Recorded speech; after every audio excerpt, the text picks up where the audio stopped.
The relief valve lifted at 3 in the morning, and the flare came up so bright it turned the night sky orange over the whole plant. And before the unit was even back to stable, my phone was ringing, and it was my name they were already saying. Not what happened. Not is everyone okay. My name. I was the board operator on the crude unit that shift. I'd been sitting at that console watching my pressures the way I'd watched them for 25 years, and now a relief valve had let go and a cloud had gone up the flare, and somewhere above me people were already deciding that the man on the board had sat on his hands.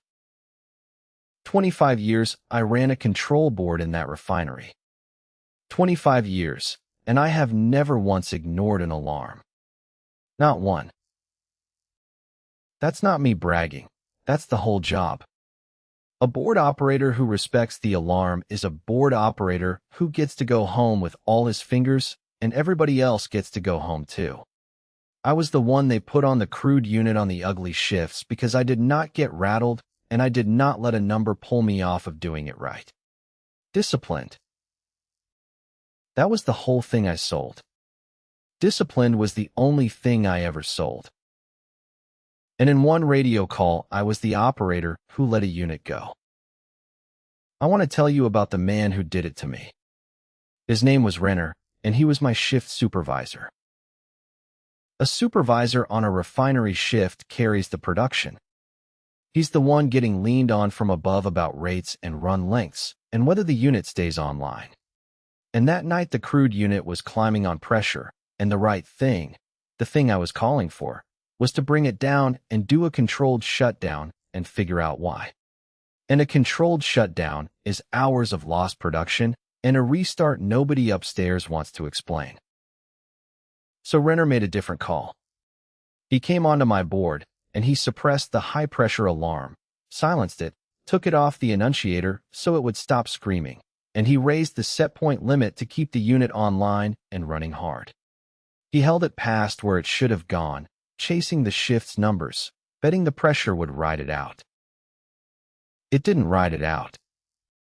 The relief valve did exactly what a relief valve is built to do when a supervisor bets wrong. It lifted, and it sent a release up the flare, and it turned into a reportable process safety event with OSHA's name on it. And the second it went bad, Renner's story was already made. He didn't tell them he'd suppressed the alarm and held the unit online for the rates. He told the plant, and then he told OSHA, that the board operator ignored the high-pressure alarm and failed to act. He pointed at the console. At me. Here is what that costs an operator like me. It is not just the job. A finding that I ignored a critical alarm and caused a release ends my certifications, and in this industry, once your name is on a release like that, you do not get hired onto anybody's board again. 25 years, and running a board is the only work I know. And a reportable release with any exposure at all is how an operator ends up talking to more than a safety committee. The company's lawyers were already saying negligence, and negligence at a refinery is a word that can put a man in front of a grand jury. I drove home that morning, a 49-year-old man who had been told he might never sit aboard again and might be prosecuted for an alarm I never touched. My wife asked me what happened out there. I told her a unit let go and somebody said I ignored the alarm and that I was going to prove whose hand actually silenced it. I said it out loud, so I'd have to go do it. The young outside operator who'd been running the unit with me, he'd seen Renner at my console. But he was new and he was scared, because crossing a supervisor at a plant is how a young operator ends up with no future, and I wasn't going to hang a scared kid's word against a supervisor's as my whole defense. This wasn't going to get fixed by whose story sounded better in a room. It was going to get fixed by the one thing in that control room that logs every single click and doesn't get scared and doesn't answer to production. Because here is what Renner forgot. The way these people always forget the one thing. That control room is a distributed control system, a DCS, and the DCS writes down everything anybody does to it. Every set point change, every valve command, every alarm you acknowledge, every alarm you silence or suppress. All of it logged under the login of whoever did it, stamped to the second. And there's an alarm historian on top of it that keeps its own record of every alarm that ever enunciated, when it came in, and who touched it. The board does not care about the rates, and it does not care that Renner is the supervisor. It just writes down what happened and whose login did it. So through the OSHA investigation, and with me pushing for my own records, we pulled all of it. The DCS action log. The alarm historian. The pressure trend. And we put them on one timeline, the 20 minutes before that valve lifted, side by side. The alarm historian showed the high-pressure alarm enunciating early and loud, exactly when it should have. It showed that alarm being suppressed, not acknowledged, suppressed, taken off the board, from Renner's login, not mine. The DCS action log showed me doing the opposite of ignoring it. Cutting feed, opening cooling, trying to bring the pressure down, and then logging a written note requesting a controlled shutdown. And it showed Renner's login raising the setpoint limit to hold the unit online after I'd asked to bring it down. The board had watched the whole thing. And the board said the alarm screamed, the operator answered it, and the supervisor silenced it.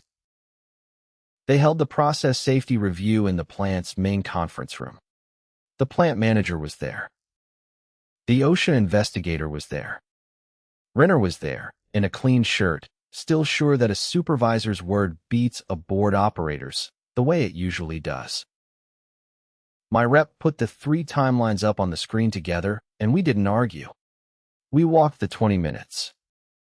The alarm enunciating. The suppression, under Renner's login.